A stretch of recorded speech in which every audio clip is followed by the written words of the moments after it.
being relieved. But then later, from that you may have joy. There's a time when you can really enjoy that time of emptiness. In order to enjoy it, remember that you will have more time for your friends, and you can visit your friends, you can do ABCD, you can catch up with certain things that you no longer could not get, which you could not get time for. It is time to enjoy what you worked for. It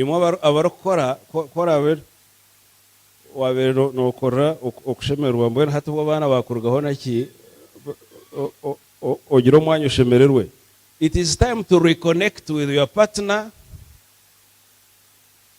But let me tell you, I don't have enough time for my wife now. Honestly. Kunkuba nashitama nawe naza kumushemererwa kumwenjoyinga puradi yesi yatera atinye chakare hariho rukiko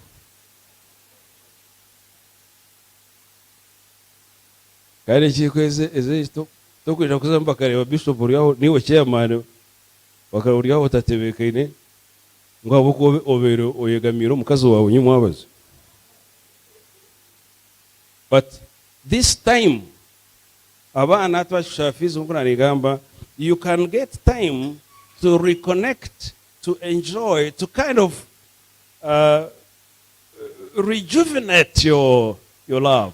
And nabano obatariho nakikastowa ogatungira umuntu mugatunga umusheija bariyo bombeka hatine yogarukana n'umukazi wa mureba na amaisho nabwo arabe yagizireho ibikoba obono mukaronda akabaza umuyiro kumwabirizayo. It's time to enjoy, and one of the responsibilities that you should enjoy that time is to get in touch and connect again with your kids. Now, in connecting with your kids, note the following. Number one,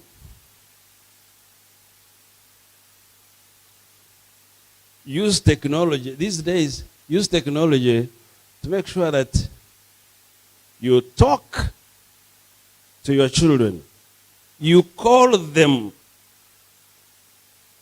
Call your kids and speak to them. You know, research shows that the voice of the parent becomes that voice that will be part of the conscience of your child. It will be the child's inner voice.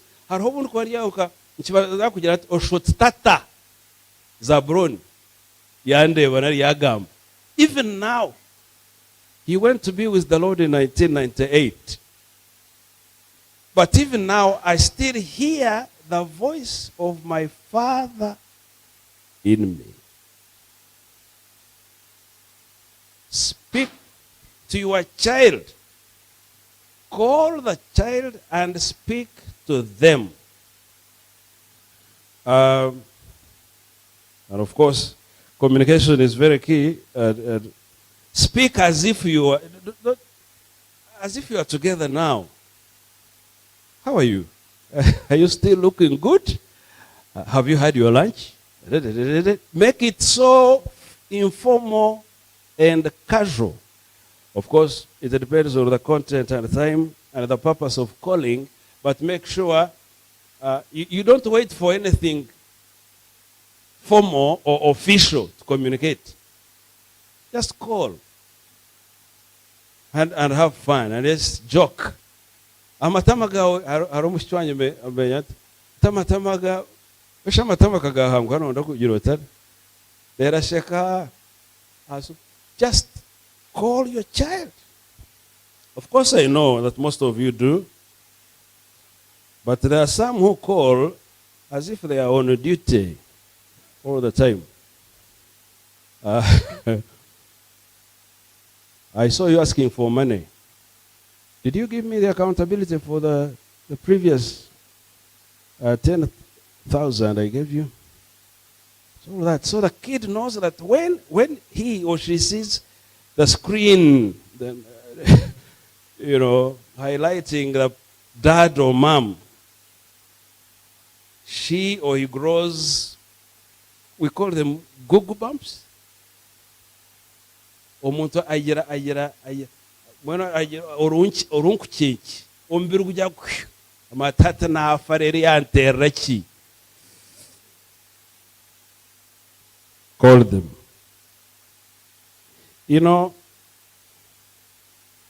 There is when I sometimes not get time when I have to visit my kids. There is when I called Gracious, and I just told her her sister had gone to see her, and then I said, when you reach, make sure that you put her on phone. And when she put her on phone, I said, oh, Gracious, I love you. Just that. And later she called mom, and she narrated what she felt like when the daddy said, I love you. Just that. Especially you men, abeshiki baitu, abeshiki bawe. I love you. Some of you have kids who have never heard that statement. I love you. When you call your child, it does not matter whether he or she is the vice president of the United States or she's a Kamala Harris of sorts and she's looking for votes. And you tell her, you know, sweetheart, I miss you. If you tell your child, I miss you, you are speaking volumes to this child. Don't get surprised if he looks for a plane ticket. And he said, oh no, I didn't. No. She said, I could not rest. Those simple statements, I miss you. I pray for you. I pray for you. Calling. And at times you may not call, but text that child. Just write something, type something. Texting is good. It keeps the record for reference. And when you want something to be referred to, there is some, important verse or whatever, text. Then these days we have video chats. Video chats. It makes a difference when your child looks at you, even if it is a screen.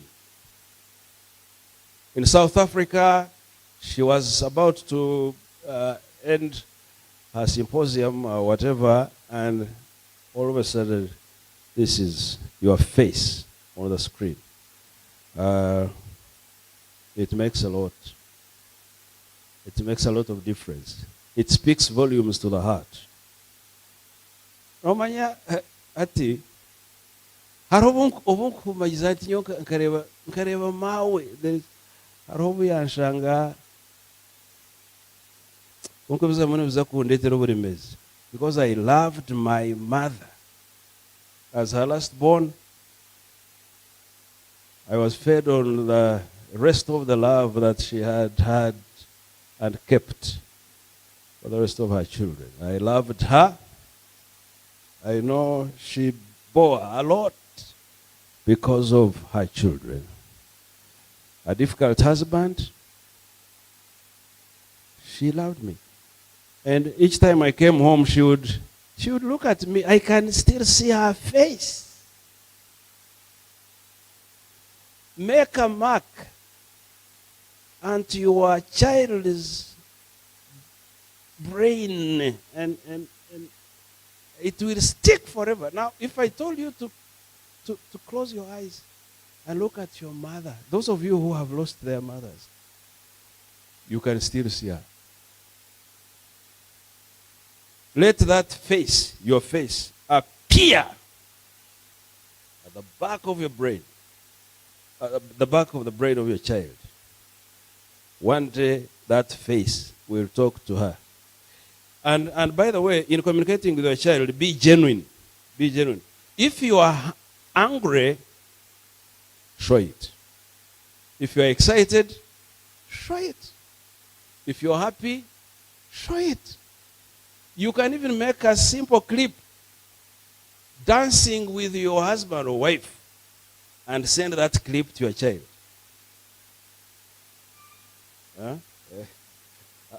Abahore abakugira nyo tinkuze twara kuriya nozibirwa kikuze.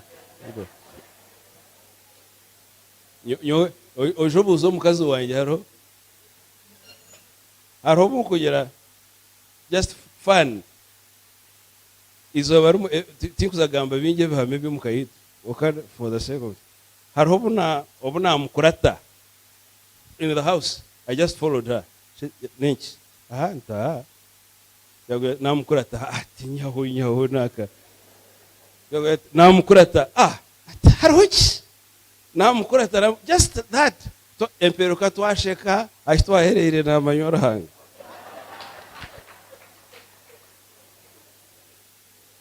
Don't and when you do that and record yourself, just a simple 2-minute clip or less than 1 minute.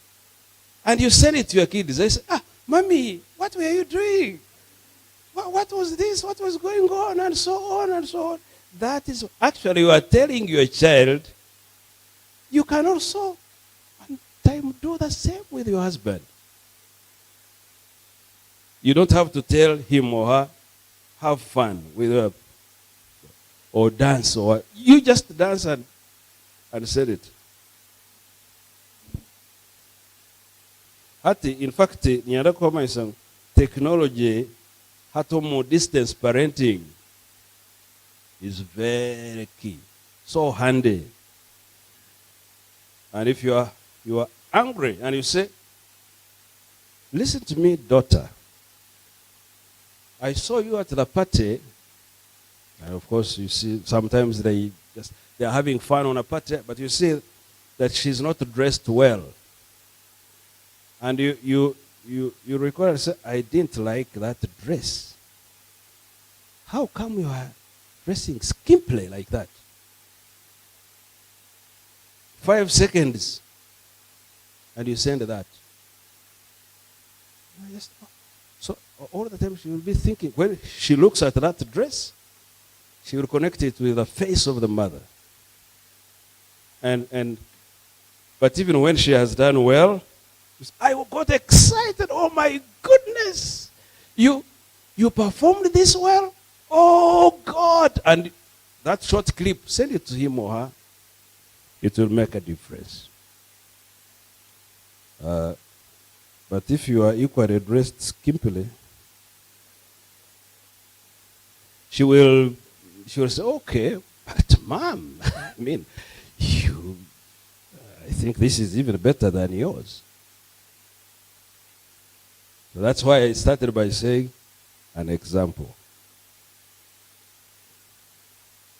By the way, do not move away from the power of the handwritten messages.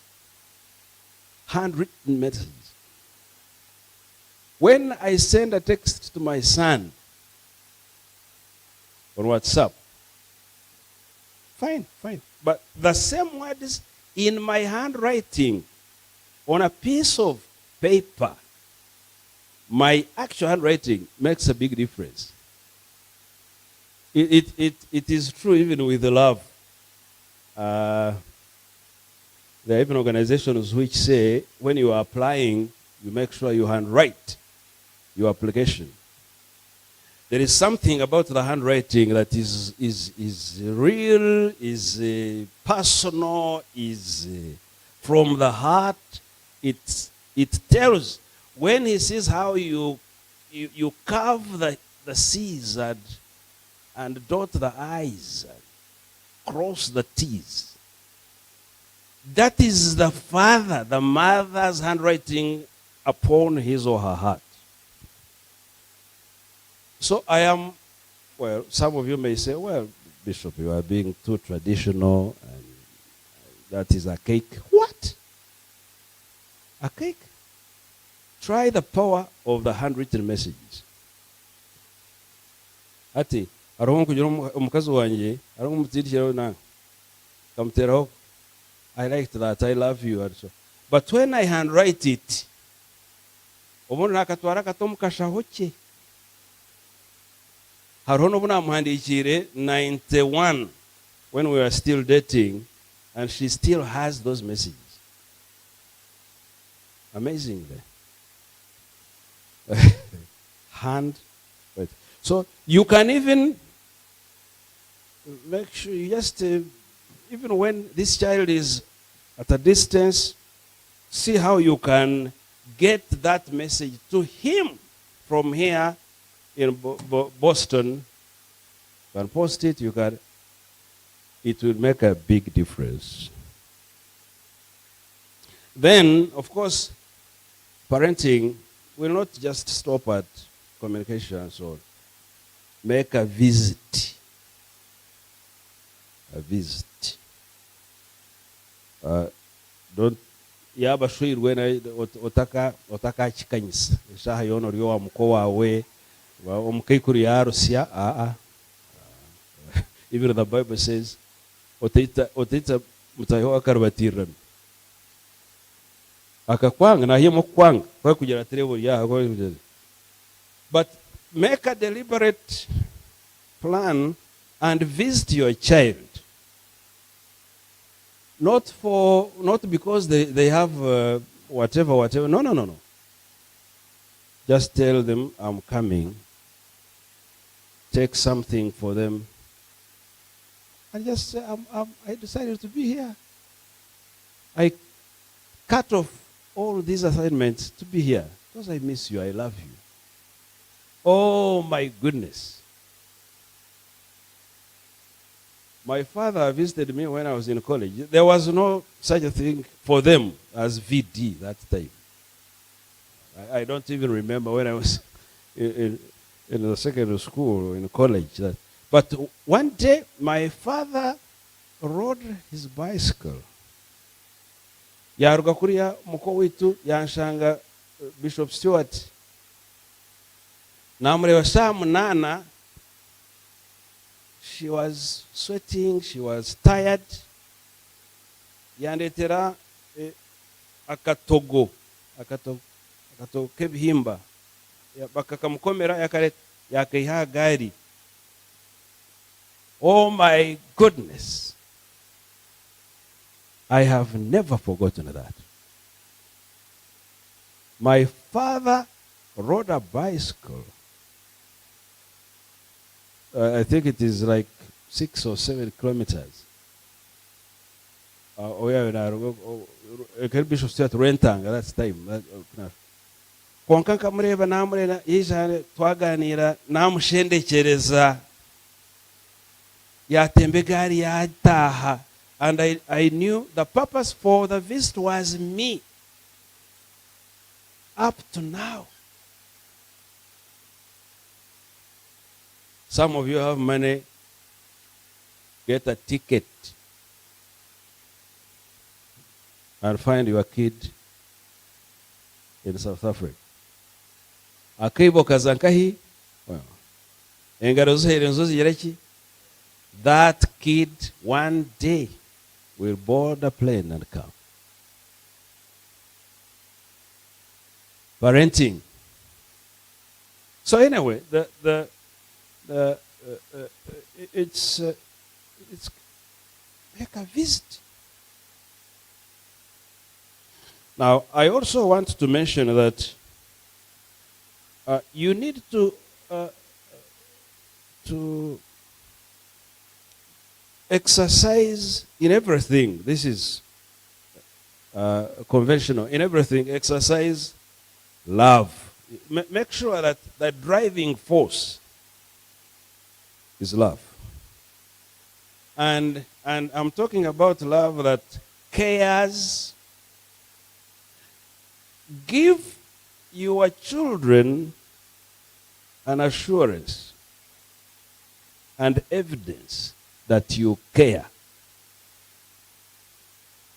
And sometimes what bothers our kids seems to be very, because you are old, you have gone through it, so you don't see the reason why they get scared, why they are concerned, why they. Sometimes, but this is a kid. Depending on the age and the whatever, you care. Like it is when you are omwana wali okumchata mama omukazi nanage enaka munage bintu bingi nebikopo yaenda chate konkana irukanga nobako wali omutowel neragara naza kurebe omwana wo kuyaba. When your child calls you, Daddy, I want to talk to you. I have a serious challenge. Don't say, no, I'm busy now. Is that? I don't think. Well, let me see when I can call you. No. Care.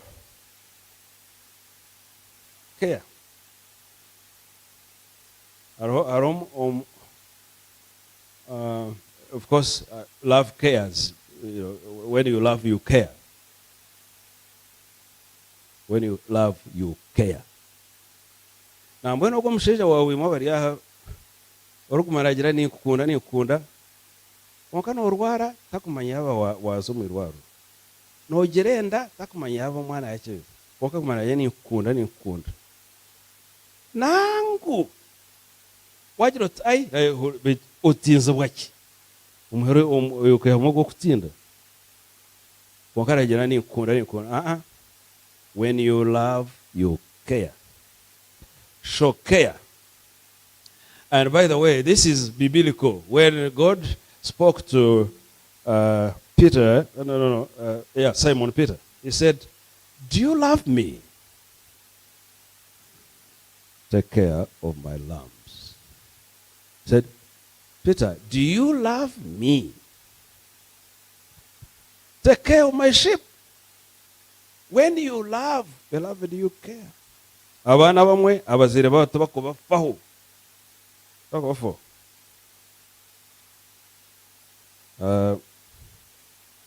My wife does that element of care so much. I have seen her. You can get her car, go.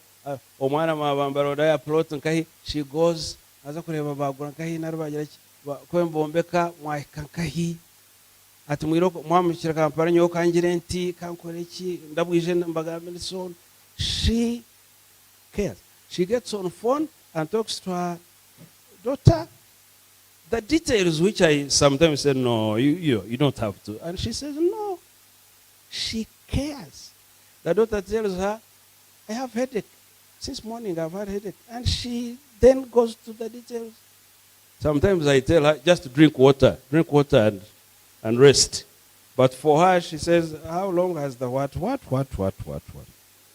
I also care, yes, but now.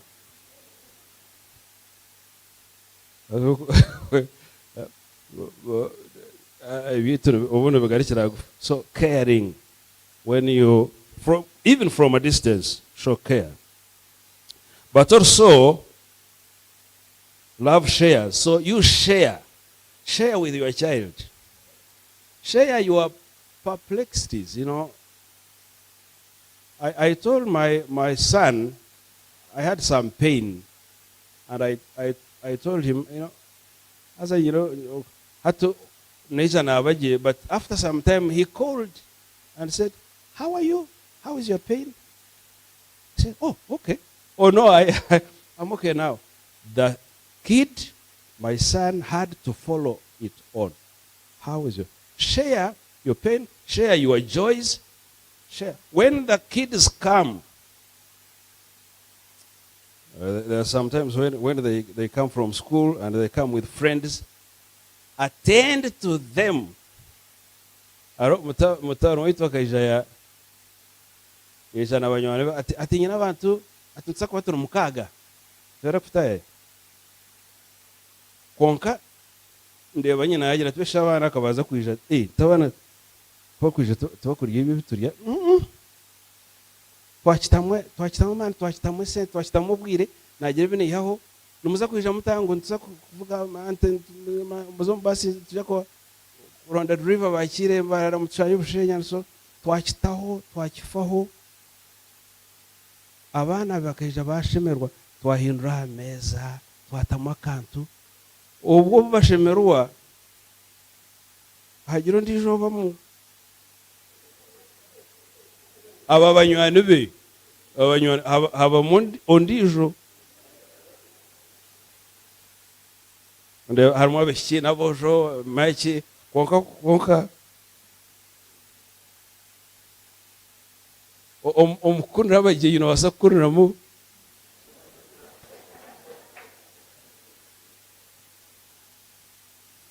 kaya share and then later when they went back he called and said thank you very much. They all called and then said, oh, there were two others who would wish also to come and so but now the son wants to come home. Wants to come home, you know, that kind of thing. That's parenting. No jezaho, ebiku izo meso to kubimanya ko kana ojezaho. Mbosho kwa kujaba mukamwana wawe. Na wenye nsataka kugura ikipumpuria. Konka kugira ati obune izo ko kubanza omukai kurogwe kyatukozere.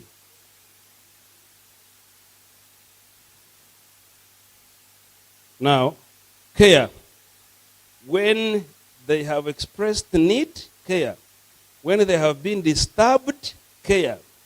When they have fear or they have been disappointed, care. When they have special days or occasions, participate. You can do it live.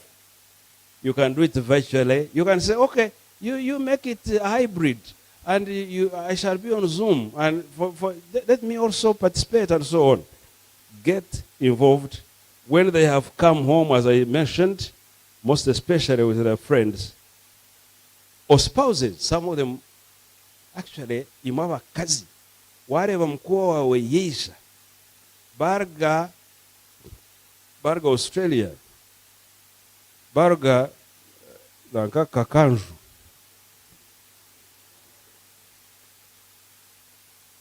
na rubirizi aho bararye hon receive the omukwe nefra. Let me tell you, don't take your son-in-law or your daughter-in-law for granted. These are people of honor. Honor them, they will honor you back. Respect them, they will respect you back. Very, very key. Mukwe wawe mukamwana wataramutwara for granted. You know, the haroba obakore yaje ati ninyenda ekiro kikure kinintekwa garuka Uganda. Niza kure mukekuru wanje. Kashika mutaha ma Skype Zoom. Why that hospitality that you treated her on? Stand with them in the times of need. Do they have a sick kid? Be involved. Has your son lost a job? Get there, follow it up. Be concerned. Are they looking for a house or something? When I was coming in the morning, my daughter had given me an assignment to call someone about her need. And when I went to that provincial meetings, it slipped my mind. Then this morning I said, oh my goodness, I have not called. So I called. Daddy Tonjiroti. You know, and I had to do it and gave her an accountability. Now, let me, beloved, conclude because I know there is some time for discussion.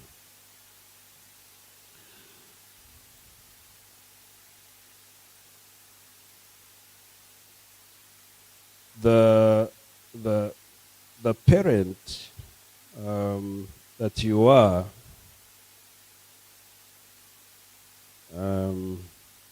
is a representation of the Lord in the life of that child. And I don't know, I'm not sure that someone can be a good parent when he or she has no personal relationship with the greatest parent, the God himself, from whom all the wisdom comes. By the way, God knows your child very well, and you are different. You know, your child is a different person, by the way. You don't share, sometimes you don't share blood group, you don't share DNA, deoxyribonucleic acid. It's different. You are very different. Even when this child comes from you, this is a different soul and body. So, ultimately, remember, this is God's person. And please be in good relationship with God. Which means you will have to also present your child to God in prayer. There are things you can never know about your child. There are things you can never do about your child. You will not be in the future with him or her, but the Lord will. Commit your child to God. Have a good relationship with God and commit your child to God. Hariho ntakazunurwe nkazunura kinana na mukaga. Konka kutoa tuba turi muka. Ni nyeshongora ndio minyeto ni shoma Sunday. Now I would hear my father pray, and he would say, Mukama ni nkushabangu oyesurure Johnson ogu akumanye akurebe. Once in a while, bishi namayiseki namay ayambe ruhanga wanje. One day the Lord revealed himself to me. He would pray for me, of course, sometimes away from me, or sometimes in my presence. He would pray, Lord. And secondly, when he was writing his will, akandika ibindi akaina abojo babiri umwaka yafire na tsero wonka kaine banje biro yayete ekibaje kya Francis nabana be na cya obunyegaye ekya Johnson ne cya muko ebindi tagira mu bintu bingi wonka agira ati kandi abana banje Johnson na Joy na baraga Yesu. Oh God. You see? He is living, he's sending us into the future, but he says, Jesus Christ, here are my children. And he left. You can be a very good, cultured, seasoned, studied person with the top-notch degree, summa or magna cum laude, in parenting. And you know everything concerning. You can put in every effort. But unless God blesses that effort. So have a relationship with God as a parent. God will guide you. God will. Sometimes these kids, despite our effort and our involvement and our culturing and our seasoning and our presence, there is a thinker who said that what the kids need is not your presence, but your presence. Actually, kids need our presence, not presents. There are parents who say, get money. I know you need money. Sends clothes. He sends what? You can even give him a car or what. But your child needs your presence. You can do all that, but the Lord, God, will be with your child. Now, my father and mother are gone, but the Lord is with me. The Lord is with me. He knows me. He touches me. He loves me. He feeds me. He gives me joy. You know, there is when I'm listening to, I love music. There is when I sit in my upper room and listen to very beautiful music from all over the world. And I find myself laughing with Jesus Christ. Or statement enkwata hariho kugira challenges zo bwebembezi abari kuyimuka bishop nwatakwenda kutaburebereza rero rero twara tugere hariho ababahoreba my lord bishop konka hariho kugira ngo tukurye nyuma ngira tubite nyuma uko mukoreye Yesu naba ababariye nyuma kumbangira nabariye nyuma kuntomeza I know haro najango haro bakuja my lord bishop LORD then my lord LOAD sometimes my lord bishop the Lord, let me tell you, the Lord is with your child. Now, also, as I conclude, remember that your child, something to shape. He's not like, he's not. Tumuntu okugira ngo unoza gukora mu cyo kwenda. It's not a thing to mold, but just layer. You can Google that. Just layer. There are people to be unfolded. So remember that when you are parenting, you are not shaping this child from scratch to perfection. You actually are providing your presence. You are facilitating the growth. The child is unfolding. No muntu ndizo. When you are an educationist, it does a minister like me. You give birth to. Is a computer scientist. He got first class in computer science. For me, I'm a theologian. So Ogondi is important. Not to business. We business. If you think I should braga, atogo ni ajiri. I want to whatever politicians. I'm interested in the politics of Kenya. I'm now in Kenya. I want to. It was a kubu rangeranga. You know, confusion. This is why I appreciate Bishop Sheldon.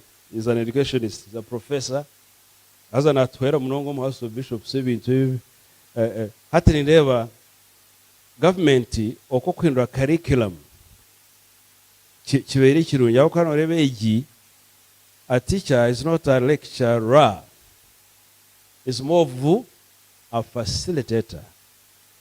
You are leading. Then obwongo bwo kuyahangirwe bwo discoveringa ekimuru kirijemu. So you provide. It's like you plant a seed, provide manure and whatever, and then you let the seed be what the Lord wants it to be. That is very, very key. Now, when your child is not performing well in school, don't. The Lord bless your children and mine. Thank you very much. The Lord bless your children and mine. Thank you very much.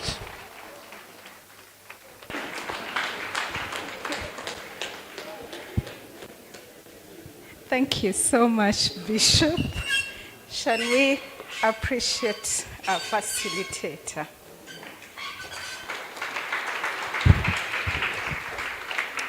Thank you for simplifying the session.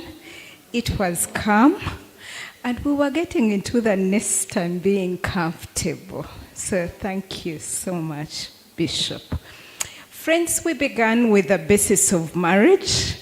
We went to parenting of children and adolescents, and we have crowned it with parenting of the empty nesters. So if you have not parented the babies, the adolescents, or you're past that, and you are in that empty nest, please give us calls. Daddy has a habit every week. He will call each one of us. I still remember during COVID, Dad drove from Kokonjeru to Kakoba and came with food. And he brought it in the university as the assistant chaplain. And he asked me, Judy, how are my friends? His grandchildren are called friends. My husband was in Goma, and he never crossed the borders for 6 months during COVID. So when Daddy came, for me, I still remember. And he came with Mommy, by the way. But Daddy. Hey. And then he will pray a blessing. Friends, it means a lot. When I was a teenager, we met in the corridor of the house, and he told me, Judy, I love you. And I looked at him, okay. Let me tell you, there is no boy who would tell me I love you. You cannot love me more than Daddy. I swear upon heavens, never. So these nice, sweet words mean a lot. They carry us on. I still tell my babies I love you when I drop them off to school. So dear friends, do it. You still have chances. If you never told them you love them, tell them you love them when they are married. Please do it. Allow me on that note, wind up my session as the MC of the day and call Pastor Junior Jason Musonera to come and lead us through the next session. God bless you. May God watch over you and grant you your heart's desires. Pastor.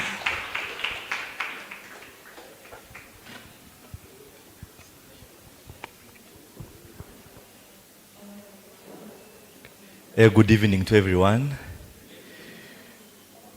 Our God is good, and you know we have been here for some time, but this is a time when our beloved speakers who have done us so well will be speaking to us. Allow me first to welcome one by one of the people on stage. I'll use the order in which they spoke to us. So the first person who spoke to us, according to the bulletins we have, is our chairperson, Bible Society. They said president, and also a justice of the Supreme Court of Uganda, and he serves on many senior Christian boards, including our own board, and he's married to Professor Monica Chibita, and they have been blessed with 5 children. A hand clap as we welcome Justice Mike Chibita. The other one is a clinical psychologist, a mental health professional, the CEO of the International Center for the Mental Health and Family Life, specializing in marriage and family therapy and parenting coaching. She's been married for 28 years, and they have been blessed with 4 daughters and 1 son. Join me as we welcome Dr. Evas Atwine. Thank you so much. And lastly, I'm happy to be on this platform with someone I love so much. I love his aura. his speaking prowess, and the way he's calm but holding you captive. The Lord has really blessed our Right Reverend.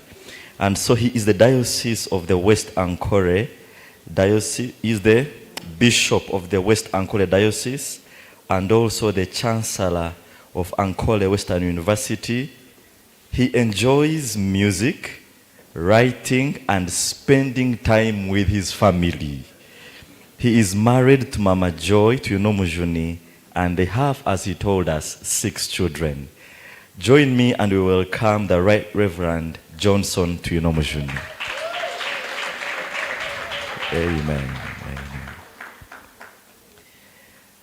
And lastly, but not the least, the moderator is a pastor and the chaplain of Marital with Bible Society Uganda, and he holds a BSc Biology and a BTH, Bachelor's of Theology. He is married to Apofia Nachibule, and they have 2 sons. The second son is 7 days old. And that is me, Pastor Junior Jason Musonera. And this evening, we are blessed. We have a few questions. And the very first one will not be answered by the panel here. It's the common question. And someone was inquiring why the Bibles are 35, but in the bookstores they are 75 or 80. Can't we guard the people? It is said that the Bible is at 35,000, but are you aware that in many bookshops the Bible costs from 70 to 100,000? How can we help find the consumer not to be exploited by these profit-oriented people? I'll ask my General Secretary, maybe, or Balisa, if you delegate anyone to handle this question, and then we proceed to our panel. Can someone help me with the microphone? Yes, let's have a...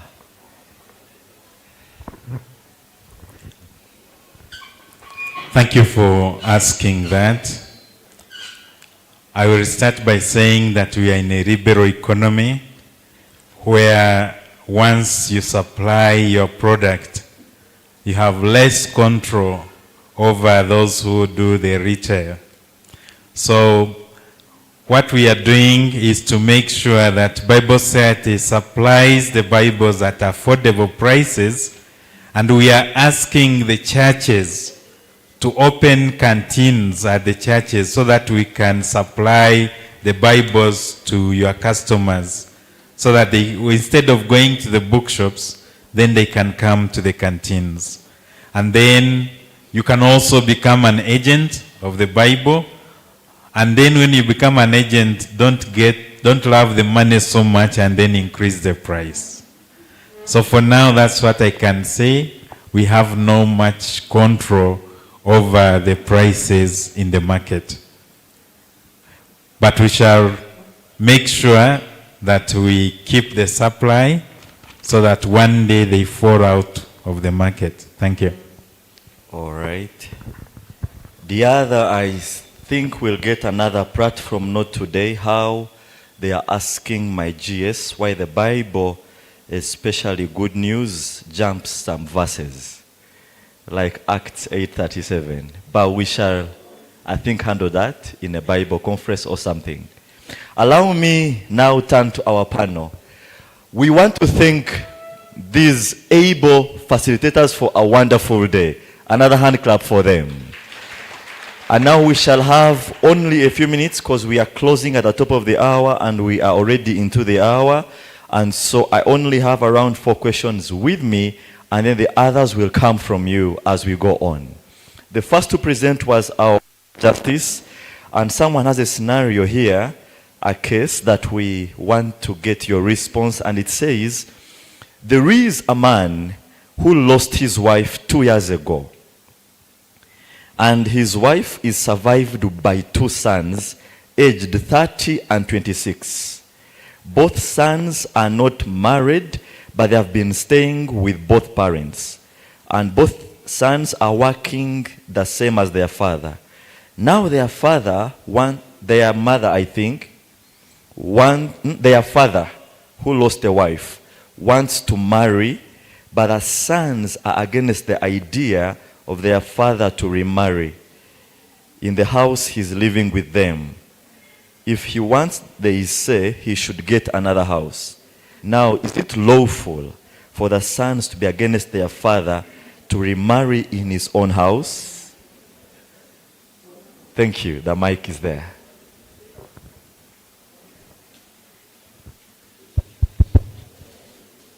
Thank you very much. But isn't that more a question for the bishop? Because legally, the issues are very clear. The father is the owner of the house. The children, in fact, they are lucky to still be in the house. And I think it's what I talked about. And the rest of people dealing with parenting, I've talked about. I think the mistake is when children reach a certain age. For us traditionally, when you reached 18, you had to go and build your own hut, grass thatched. It was a thing that followed. And I think where modernity is failing us is because we are in the city and tiled house, and so we can't let the children go and build those small huts to prove that they are boys now. It is kind of a rite of passage in some cultures, it's circumcision, but it is a point at which adulthood is setting in. So I think the children, when they reach a certain age, should move out of the house and become independent. So it is, I think, a failure of home management for children of over 21 years to still be in the house, and they are not studying, they are not students. An American friend told me that the rule is you are either studying or you are earning. So if you are not studying, you should be earning. If you are earning, then therefore when you are earning, you are out of the house. So from what I see, there are no legal issues. The father is the owner of the house. He has all the rights to do what he wants in his house. But now why I thought the question is for the bishop, this is a bit of counseling and handling a bit carefully, because the children should not have been in the house up to that age. Thank you. Thank you so much. All right. Next should be Mom. How can a woman relate with her husband's family, especially when they live close to each other?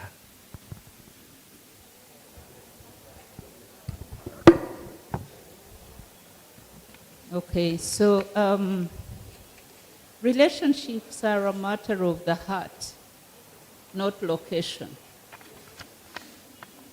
You see, it's a matter of the heart, how we relate with the heart. Emitima, bagira ngo emitima efire ezirabayomba kandi umutima nukurebesa omuntu oreba yakika heihi munonga konka.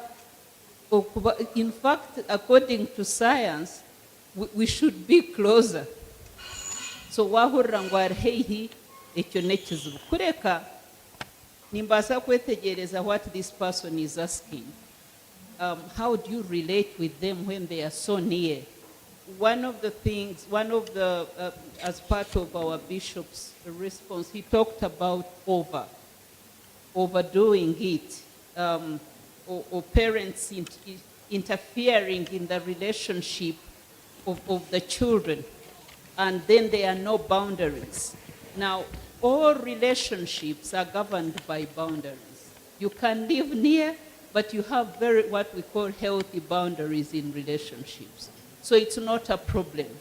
And once again, I think this question is coming from the place of interference where there are no boundaries, everything is meshed up, and that can be a problem.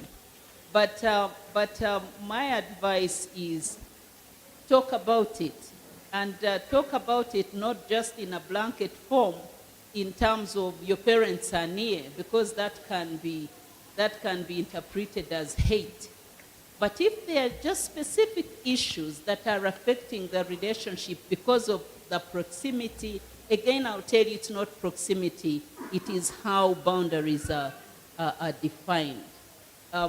Our bishop, what scripture is it? I know it, but I can't put my finger to it. Okwita abantu akarbatirana. Akarbatirana, when again there are no boundaries. So I advise that the person, if it's a wife, please talk to your husband and talk to them in a way that they can understand, because matters of family and family relationships and in-laws, people can really get hyper-vigilant, hypersensitive, and anything mentioned, then they take it so much and are not able to understand the issues behind it. So it's something that has to be handled nicely in a very sensitive manner. If you are a wife, don't put so much emotions, because emotions tend to confuse men, and then they miss the point. I don't know whether I've answered the question. Yeah. I hope we are fine now. Can I see hands of the men in the house? The men in the house, please be faithful. This is a special request to ask the men from, it could be your wife. It says, kindly, we are requesting all husbands to be more loving, not taking things too serious all the time. I hope the men have heard. Now to our Right Reverend. I would like to inquire how one can help a family where the head husband of the children does not involve in home prayers with their children and wife. It's troubling me a lot, because whenever it's prayer time, he's busy on phone or TV. Yet he's a Christian man. Please advise.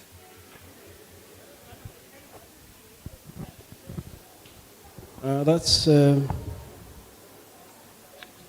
very unfortunate. Is not necessarily talking to God. It is talking with God.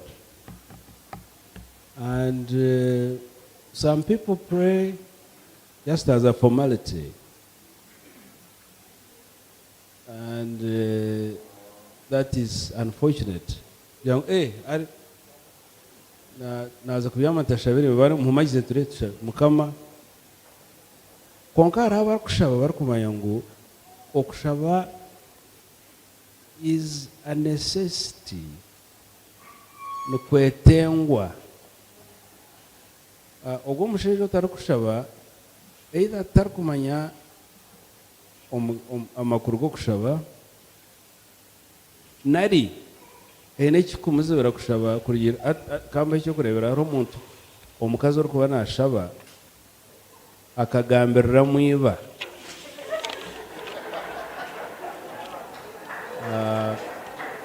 yes no kumutabariza okahora yamutabariza mbwenu omushaija akagira ati byabere biti imumuze kushaba. When the head of the family does not join the rest of the members to pray, the next in command, the wife, needs to know why. Why is he not praying with us? Is he, as I mentioned, has he been uncomfortable with the way we pray? Secondly, there is when the time of prayer interferes with what most men like. Abashaija bengi nkati turi mu Olympics. Hariho kuba kuri omupiira. Hariho eshaaha z'amakuru. namanya ngu shahi ibiri ate omukazi ngu bakwenda ngu bashabe. So find the time when it is appropriate for him, but also look for the reason why is he not praying. Women should know their husbands. And finally, you can read the Bible, come up with the purpose for which prayer is or why it is important to pray. You carry this man into understanding what prayer is for and why you should pray. Kandi nakyo kishabire woruwenka yotorhanga omushaija ogota kushaba ndi ashitya hinawe. Thank you so much. Back to our justice.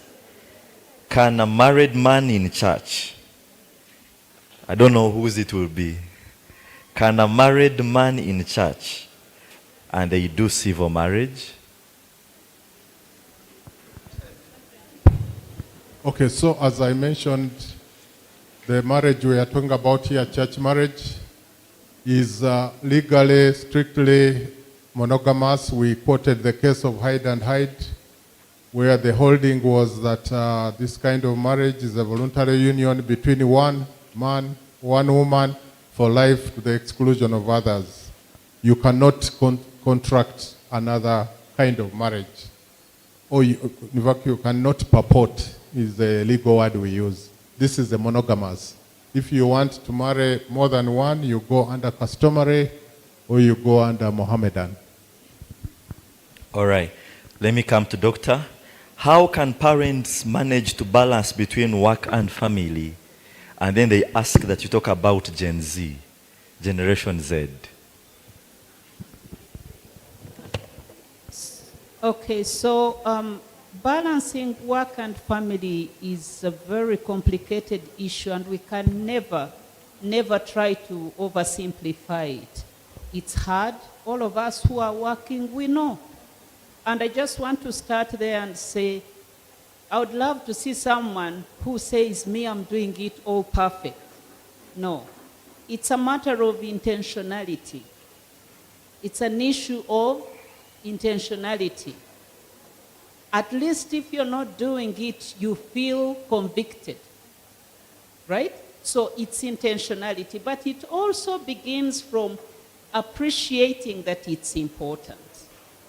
I have been doing this teaching in so many workplaces, different audiences, just to have a conversation, not because I do it so perfect. I've caught myself a number of times when I'm out of balance, like this season. I'm out of balance. You know, our daughter came from Canada for her summer break, and I've been very busy. So I try to refuse speaking engagements and all, and this is the one that was booked last year, so I couldn't move it. But last evening, I was telling myself, honestly, I've been overbooked. What am I saying? We all are going to have moments when we are out of balance. But at least you know that you are out of balance. Do you understand what I'm saying? There are parents who are out of balance and they can't, either they say, I have nothing to do, they've resigned to let me work, and when I retire, I'll be with my family. But the most important thing is to know what we lose when we get out of balance. What do we lose when we get out of balance? One of the things I keep saying to all of us, including myself, is the cost I'll pay for being out of balance. One of them is sending children who are not prepared for life. You know, the Bible and the Bible commands us, God commands us not to change anything in the Bible writers. But this scripture I always recite it. What shall it benefit a man if I will gain the whole world and lose my children? Right? So the question I always ask, would you give up something for the sake of your children? You see? So we need to understand the loss we are likely to make. When I was sharing, I was talking about and I talked about how mothers nurture a human being, the delicate aspects of a human being. Now somebody, that question they asked, can men try to be, one of the things we are seeing is that men lack that softer part. They've been programmed to just achieve. But they lack the softer part, and some of them are embarrassed even to say, I love you, to their children or to their wives, because they've lacked the softer part. It hasn't been nurtured, the care. I was just sharing with Sarong, we have one son, Joshua. Joshua is so loving. Everywhere we go at school, they give a report, Joshua is caring. Joshua is loving. This morning when we woke up to come, I knocked at their door, they were still sleeping, and I said, guys, to agenda. And then Joshua said, oh, mommy, you're going. Oh, you and daddy are going. I said, yes. And then he opened the door. When we were going to start the car, he came and he said, can I give you a hug? God bless you and bless the ministry. That's a soft life. We do not nurture this in men, and that's nurtured by a woman because we give a hug, we attach. That's very important. So we need to know when we don't balance what we lose, right? And when we know that, we are going to be intentional about not losing. That's number one. Generation Z, by the way, is some of the things we are seeing. I didn't talk so much about teenagers, but I hope we all know that the teenage stage determines our adult life. How we resolve the teenage stage, that's how our future is going to be. We've seen older people who are struggling with identity crisis, for instance. Those are issues that are managed at teenage stage. Now, what we are seeing in Generation Z, rebellion, entitlement, some of the things that we are seeing and we don't like them, that doesn't mean they don't have the wonderful energy. I've always advised different audience, please utilize the energy that generation has. But if that energy is directed into the direction, it can be terrible. Look, they can advocate, they can do all that, they can drive things. But what values do they have? And so it's a matter of us, once again, tapping into their energy, but making sure that we can still direct it into the right place. And I ended my session with, it's never too late, because principals send them to a parent called these days, because that's where we are saying, these children of these days, they are not these days, they are our children, and we can still speak into their lives. Yeah, thank you so much. A quick supplement on balancing family and work. It's very important to arrange our priorities correctly. What comes first? Our relationship with God. Next, our family. And then work comes third. Listen to this. Is it a top priority to work for money, or it is what we need money for that is important? So there are some people who say, well, for me, I need money. The goal should not just be getting money. It is what you need that money for that is important. You may go outside, you leave your family and marriage to look for money, and by the time you return, you discover that your family is no more. So what will that money be for? Prioritizing. Thank you. Then, Bishop, you can continue and help us on this. The Church of Uganda holds close to 50% of education institutions, meaning it's a big stakeholder. Now, our little children are starting school at 2 years. And they even go to school at 5 a.m., including Saturday. This should be challenged because it's taking away parenting time from the parents. I appreciate that, but I don't think it's a question. It is It's a statement We're asking you to challenge which, it as a which I bishop. agree with. Because one of the areas that we find a lot of challenges for parenting is our system of education. I mentioned that our kids do not need our presence, but they need our presence. Personally, I studied from home, from P1 to senior 4. I had enough time with my parents. As a matter of fact, I got some values, quite a number, including even language and all that, from my parents.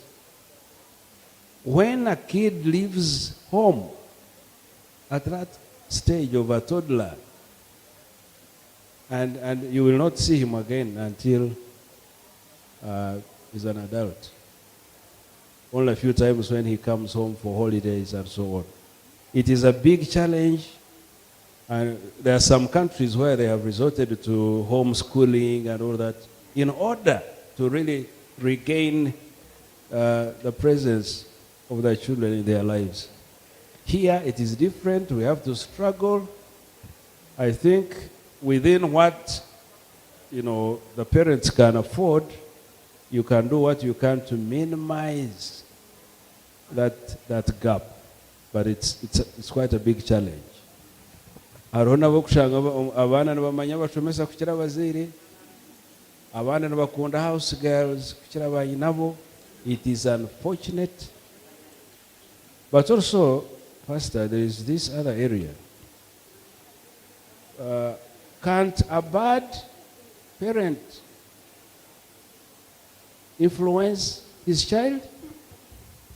Hariho omuntu arikugira ati omuzaire omukazi arikugira ati ogwo omwana wanjye omwanya gw'okuguma neishe akamwegyesa okureeta akamwegyesa ebyatahamu eby'abakazi n'obwo azaho ishomero.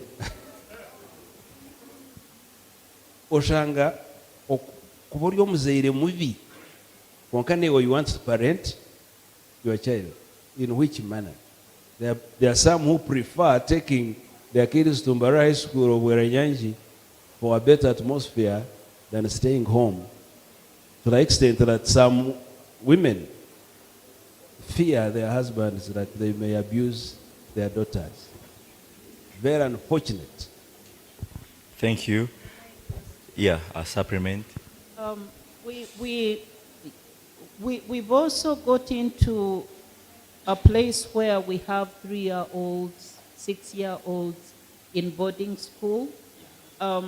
We know that life has become more complicated. There are some parents who genuinely take their children to boarding school. However, what I shared earlier, when our children are taken off early, when they leave our homes early, because our homes are a place for character building, save for cases like the bishop is talking about. Now we have children who are detached so early, and so they lack the benefit of learning certain basic things, the realities of life, the morality, and they are sent to boarding schools. Some parents think that boarding schools are going to teach them to. I don't know whether you've seen perspectives where parents think children have to learn the hard way. And I just want to emphasize that omwana okwega kikumanyisa ngwayeje the hard way. You know, they have to work, they have to not sleep, that is very damaging, and we have so many children who are detached. Now, children, when they are detached from their parents at an early age, they interpret that as hatred. And later on, it's very hard for them to connect with their parents. I just want to add one more thing. When we are teaching parents, there's power in repeating the message. In the communication world, it's called the power of impression. So I hope you have realized that boarding schools take away our children and we don't have an opportunity to impress certain things upon them. So when they come home for holiday, you're busy. When you're taking them back, utatwaza, but you didn't have time to really teach in detail, repeat a message. Now, communication world has learned this. If you've seen adverts on TV or for companies, for these communication companies, they'll have an advert, they'll repeat it until it gets on the brain. So that's exactly what happens in parenting. We have to teach. And this is emphasized in the book of Deuteronomy. Teach while you go here. Teach while you sit. Teach while you walk. Teach all this. Now, this is the power of impression. Now, when we don't have an opportunity, sufficient time, and we are doing hit and run because of boarding school, because do you know that our children spend 9 months out of 12 in boarding school, when they are in boarding school? So we don't have time. You don't have time to do the power of impression. When you add coaching, they're like 11 months. When you add coaching, it's like 11 months, and you only have just 1 month to connect. You see? Then children also miss out an opportunity to learn from the parents, because you remember 80% is learned through modeling. Yeah. So when they are out of home, it can be disadvantageous. And then we have a condition at school where even teachers are teaching in 4 schools. So they are no longer parents at school. Business people jump. They don't even have a touch to mold our children. To our justice, I have 3 in a row. They are related. They say, when my husband has children outside the marriage, but he does not mention them in the will, what will happen when those children go to court and they are above 18 years? Will they win the case? Then the other one says, how does the law protect the children of parents that have separated? Oh, I ask it at a later time. Then the last one says, how does the law help in helping on confusion in polygamous families on inheritance of property? If I have like 3 wives and I die, and I have 1 car, who will take it? All right, thank you. Oh, thank you. Thank you very much. I will start by completing the previous question about you married in church and you're trying to marry a second time.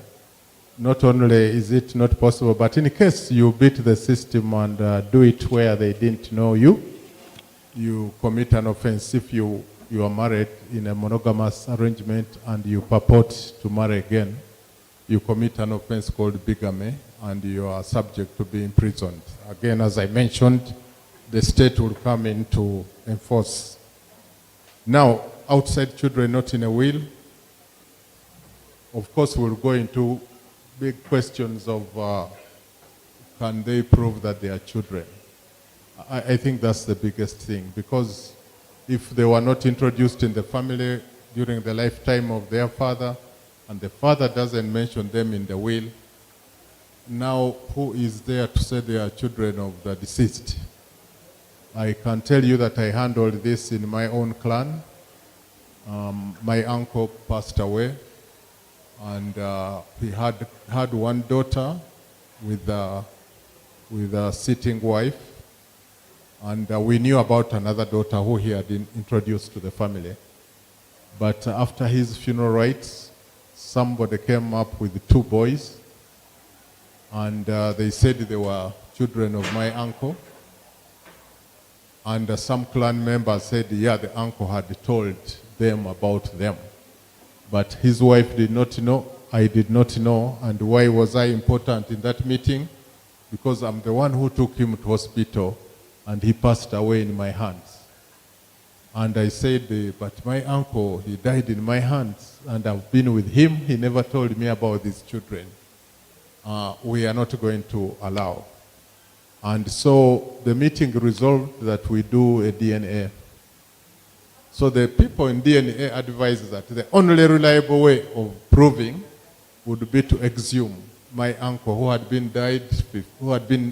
died 15 years ago.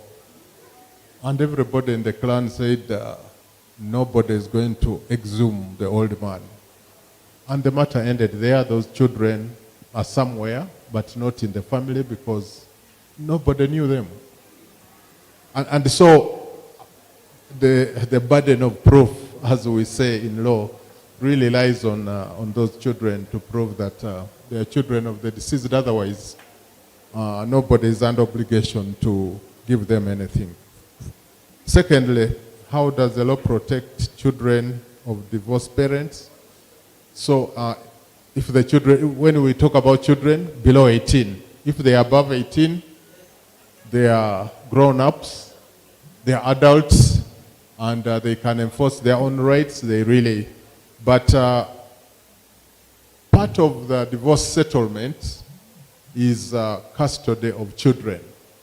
The children are either given to the mother, and then the father is given visitation rights, or they are given to the father, and the mother is given visitation rights. So in the terms of the divorce, the court usually spells out what are the rights, who will pay the school fees of the children, and so on and so on. These things are usually spelled out, and the lawyers should help enforce this.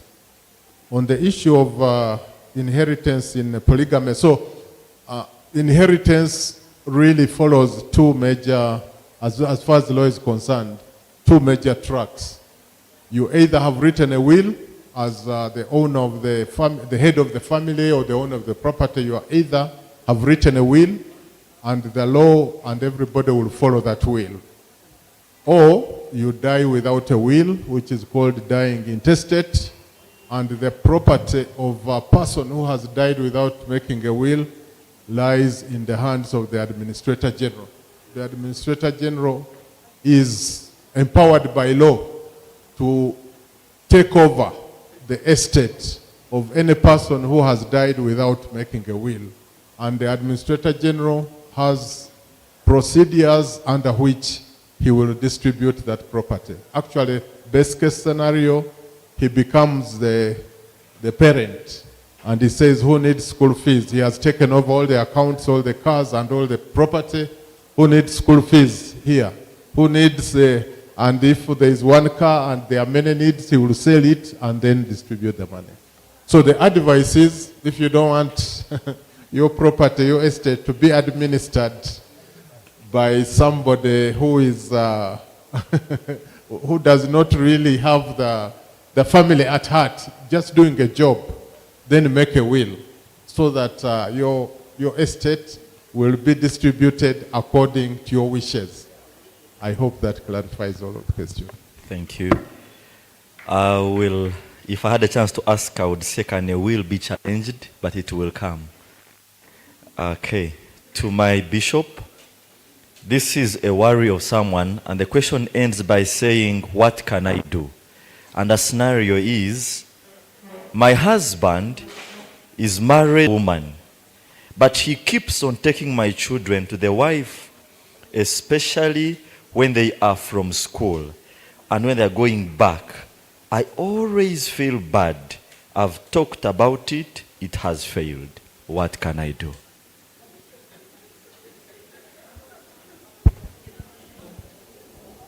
Well, that's interesting that the husband takes this wife's children to another wife.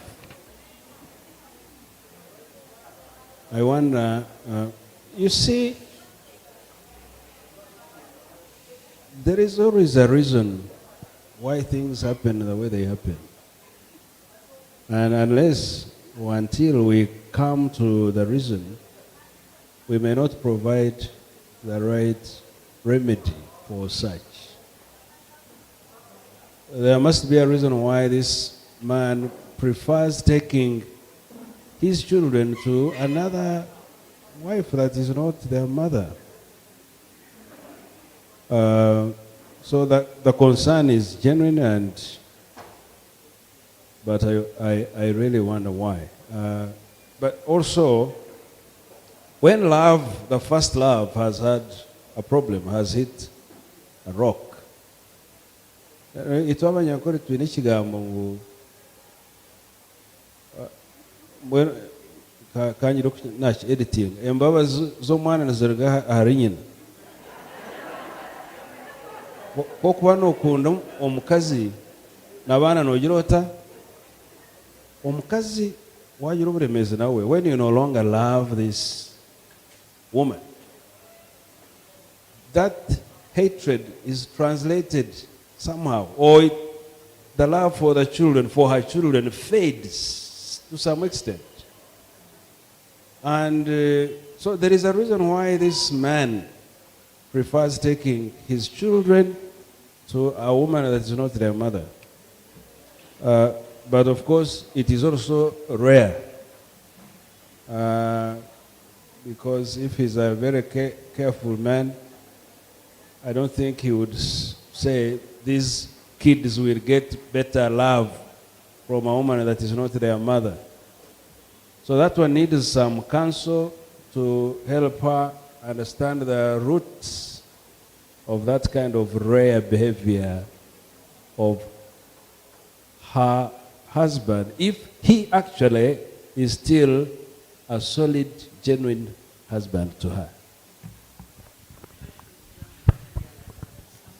Yeah, so that's one scenario, but as a person in the marriage ministry, I also say that we see so much selfishness, so much treacherous behavior in marriages where people don't think about the feelings of another person.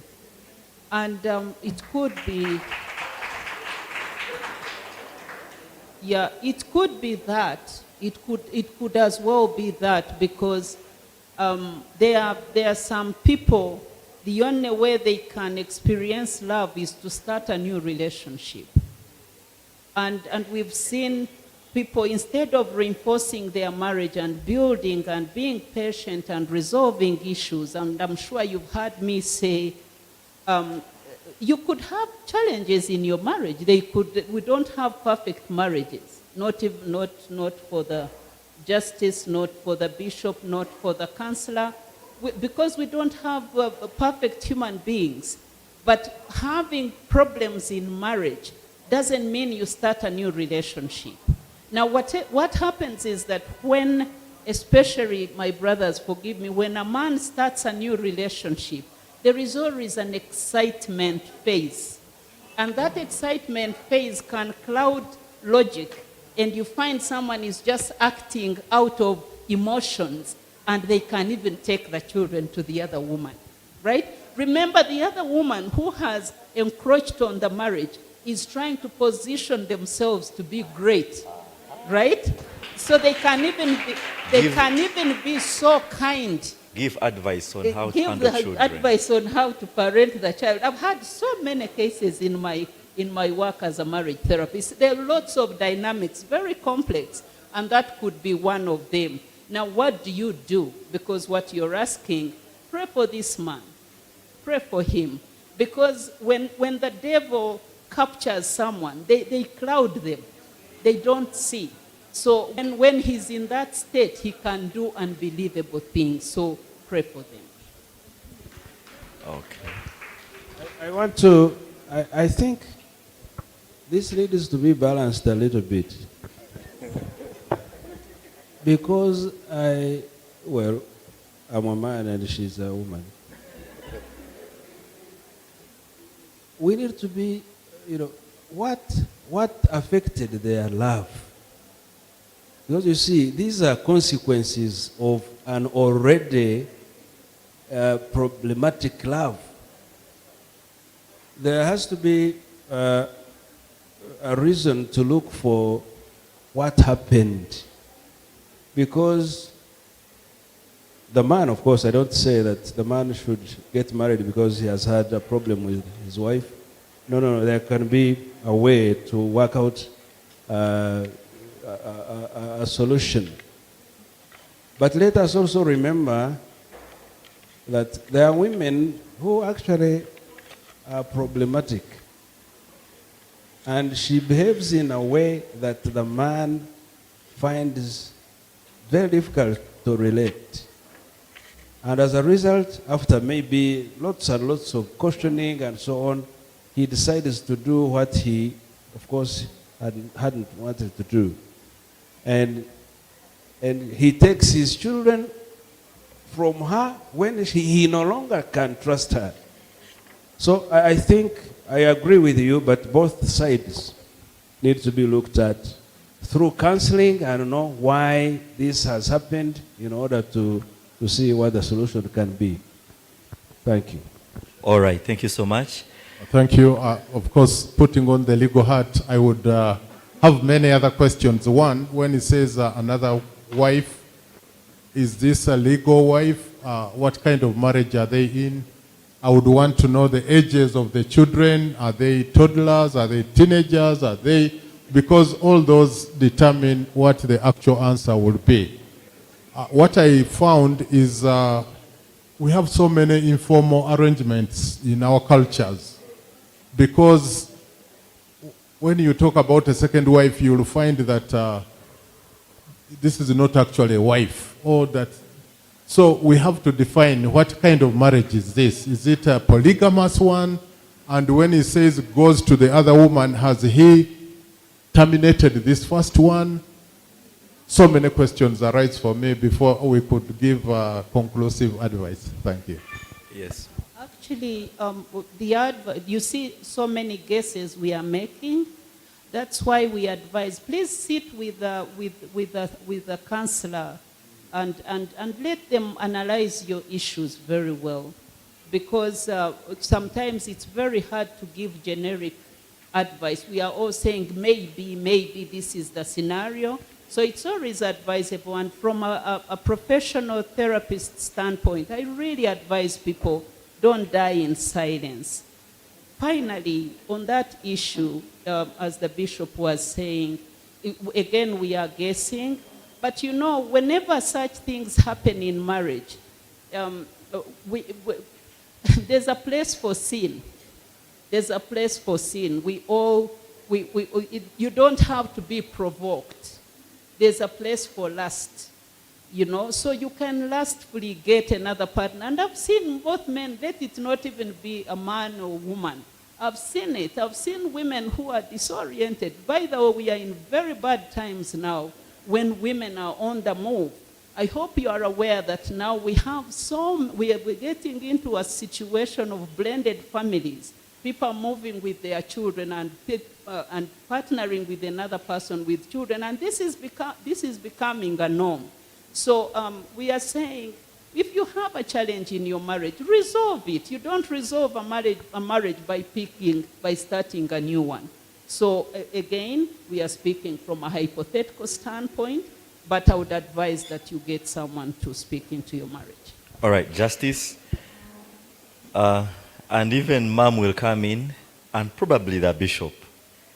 Can a working woman who is married make a will to distribute her property she acquired by herself?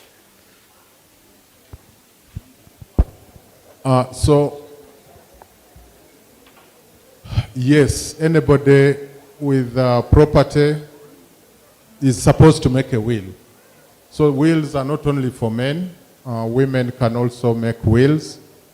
Even when you are a child of 18 and you have property of your own, you can also make a will. So anybody with something to distribute can make a will, and it's legally protected. Now, Bishop Orwa of Lango invited us, my wife and I, to talk. He was hosting the Northern Bishops on this subject, especially of will making. And the question kept coming up, can I make a will with my wife? We make a joint will. And we said, no, legally a will is by one person because you are bequeathing property to. But secondly, why it is impractical? Because you are not likely to die on the same day.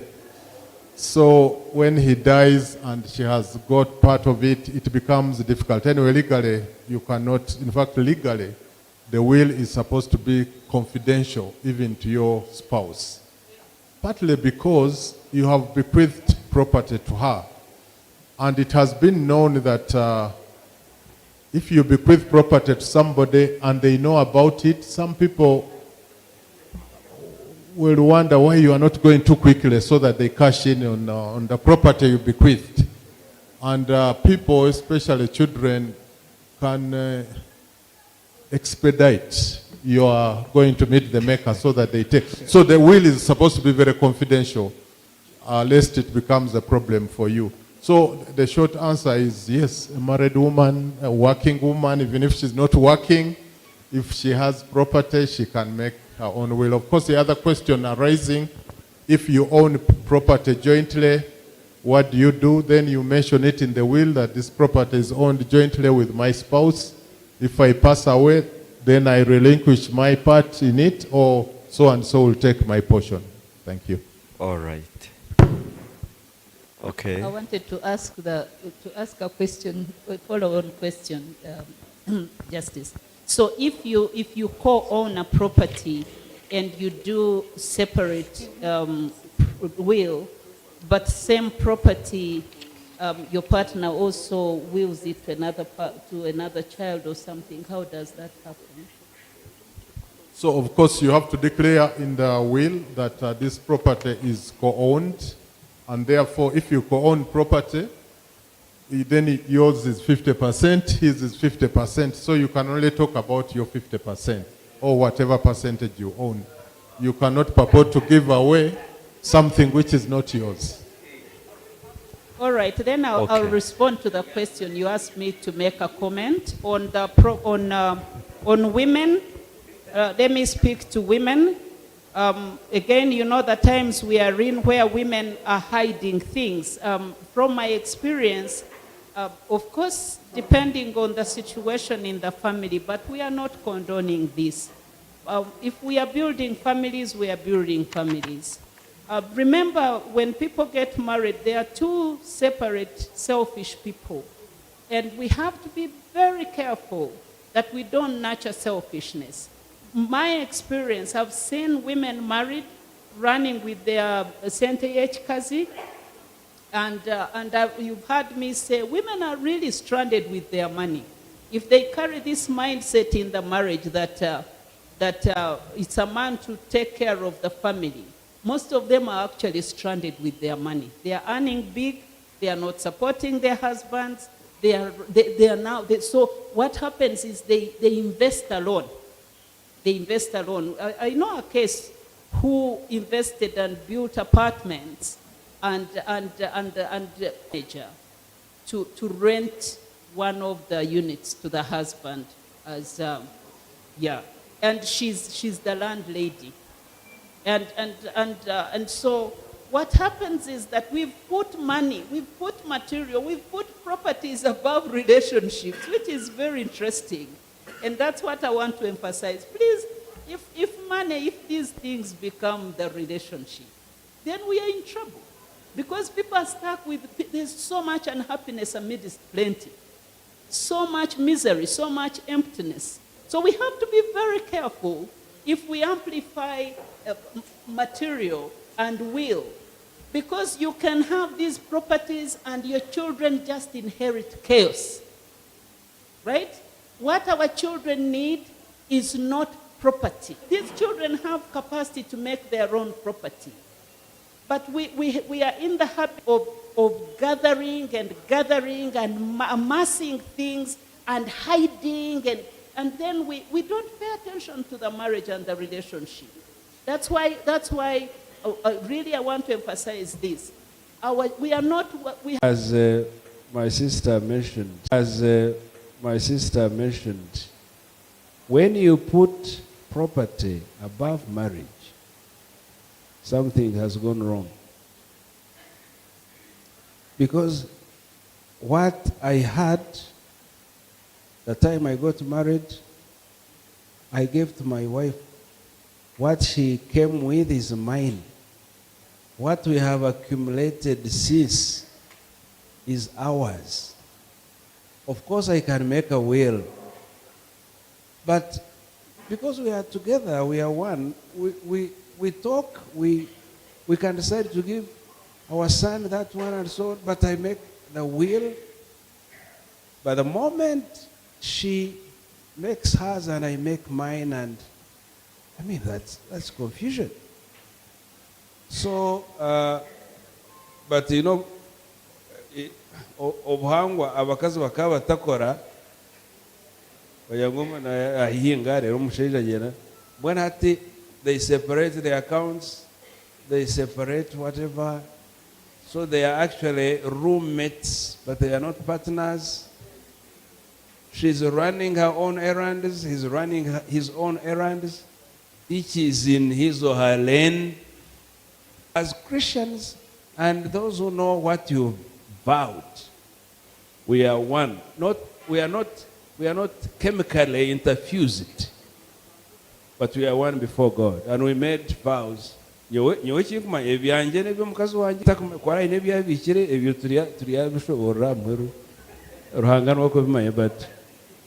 our will, I can make it, but it is in light actually. All right. Lastly, Just supplementing what the bishop is saying, which in fact in that meeting the question was, so why don't I make a will and say everything I have I'm leaving to my wife? And the answer is that is a very good idea, but you're basically passing on the challenge of distributing the property to the wife. You're basically passing. But the other thing, Bishop, laws are made for the bad people. Because we, at the end of my speech here, I said Galatians 5:22, and many of you practice that. But, guys, and then we all fall in line. If you, in fact, we said if you observe Galatians 5:22 and live according, the law will never catch you and you will never need it, because all these Fellow ladies, one of the statements I've heard is, if he dies, sometimes we be. this is a genuine question. They are asking, like when you're buying family property like land, where exactly is the wife property like land? Where exactly is the wife included?